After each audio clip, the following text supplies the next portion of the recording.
Hello and welcome to this week's YouTube video. In today's video I'm going to talk about my favourite topic, neutrals, and show you how to mix some really beautiful colours so that your painting really sings. I'll be using this latest dog commission to demonstrate my points. Let's get into the video and I'll talk about what I'm doing as I go along. Painting in neutrals is really hard because you need to introduce subtle colour into them. The problem that you could potentially face are, number one, dull, muddy paintings. The temptation is to mix grey into everything or overuse grey when painting neutrals. It doesn't work and will end up making your painting look flat. The second problem that can happen is an overly colourful painting. This occurs when you have too many colours on your palette which are overused. The colours don't relate to each other and there is no harmony in your painting. And the last problem you may run into is that your painting looks chalky. This happens because you've added too much white to your colours and you have too many cool colours together.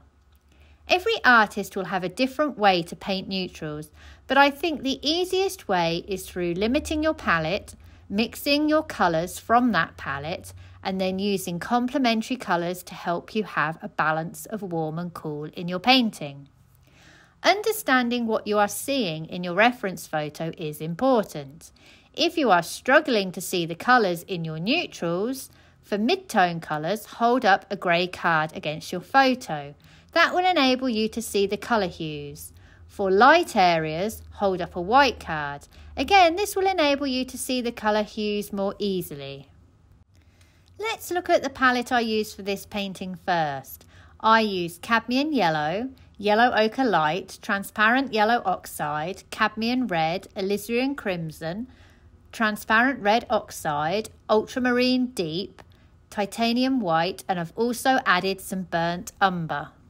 In this palette, I'm missing an orange, a purple, a black and a green. So I'm going to mix some. Why bother mixing? Why not just use colours from the tube? When you mix more colours from less, this gives you harmony throughout your colours and painting. This is because all your colours feature in many places in your painting working together harmoniously. The downside is you have to be quite disciplined in cleaning your palette and remixing many times throughout the painting session. This is because the mixed colours become polluted with other colours quite quickly. For my black, I have mixed two colours, a black red of transparent red oxide, alizarin crimson and a small amount of ultramarine. I also mix a black green of ultramarine deep and transparent yellow oxide. Mixing these two together gives me a black which has colour in it, so it is much richer than a black from a paint tube. My purple is mixed from cadmium red and ultramarine deep. I have two oranges, a more saturated orange of cadmium red and yellow ochre light, and a more muted almost brown orange of transparent red oxide and yellow ochre light. Note also I have cadmium yellow on my palette too. I have not mixed any oranges from it because I don't need it in this painting. I have also mixed up two greens in addition to my black green, a more muted green of ultramarine deep and yellow ochre and a saturated yellow green of cadmium red and ultramarine deep.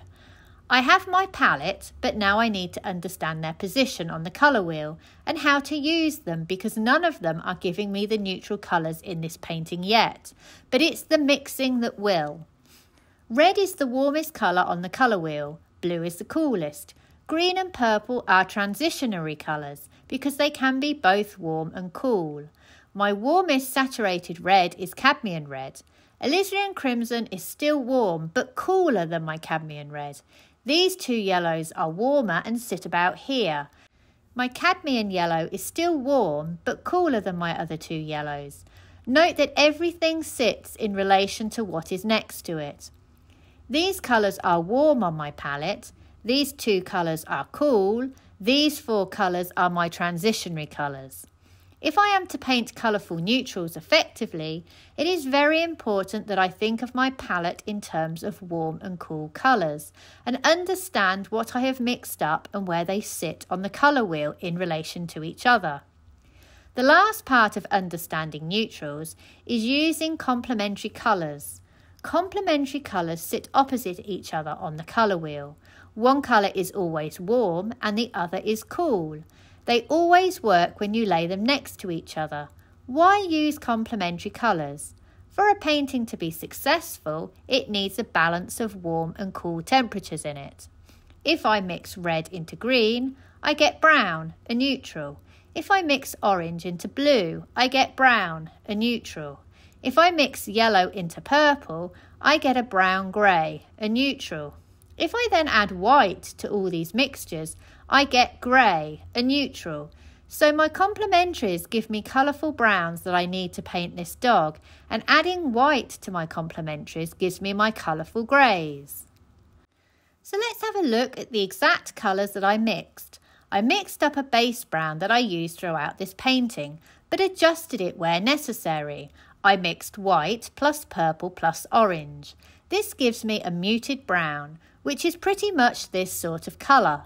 If I want to warm it up, I can add more of this orange, or my saturated orange. To darken it, I will add some of my red-black plus a bit of orange. This gives me these colours here. Notice the colours around my dog's eyes are more orange-red based, and I have paired this next to my brown base, which I have adjusted with green. So I have green, red, green. In the darker areas, I have just laid my black straight over my brown and run this green through my brown too. Painting alla prima allows you to do this as you can pull colours into each other easily. Again, this gives me the colours of red and green next to each other. For my cooler colours over on this side, I have added more green and a bit of white to my brown, but I've also kept areas of purple too. The most important thing to notice is the colours on this side are more saturated in colour, so purples and blues, which are cool, than on this side, which are also cool but more brown. See how the painting continuously transitions between warm and cool colours. I use warm colours to separate my blocks of cool colours. Looking at my base brown, I can easily adjust the temperature because I understand what is warm and what is cool on my palette. I can also adjust the value easily because I also understand what is light and what is dark on my palette. Understand white cools down any mix, so if you want warm lights, you'll need to add yellows and oranges to compensate. For the lighter areas, I have added white to this orange, and then I've just laid a bit of white over the top of my highlights with my coma brush. You need to make sure that you have enough paint on your painting so that you can pull your edges into each other. You need to aim for soft edges when painting this sort of fur. For the background, I've used a combination of purple, white and a bit of orange. I've mixed my purple with cadmium yellow plus white. This gives me a really glorious silver grey. It's a really beautiful colour that can easily be pushed to more of a green if you add a bit more blue. But notice how warm it looks when white is laid next to it. This side down here has more blue in my purple, so it harmonises with this side generally. For the nose, I have used my black red. I've then added yellow ochre light to lighten it to give me this brown. In some areas, I have added a bit more cadmium red to my brown, and in some areas, more of this green. Again, this gives me my complementaries of green and red. I hope you can now see how much colour you can put into your neutrals and how effective it can be. I hope you have enjoyed today's video and found it useful. Please like and subscribe if you can, and check out my website sarahhallidayart.com, where you will find examples of my work and also details of online classes that I run. Thank you for watching and see you for the next one.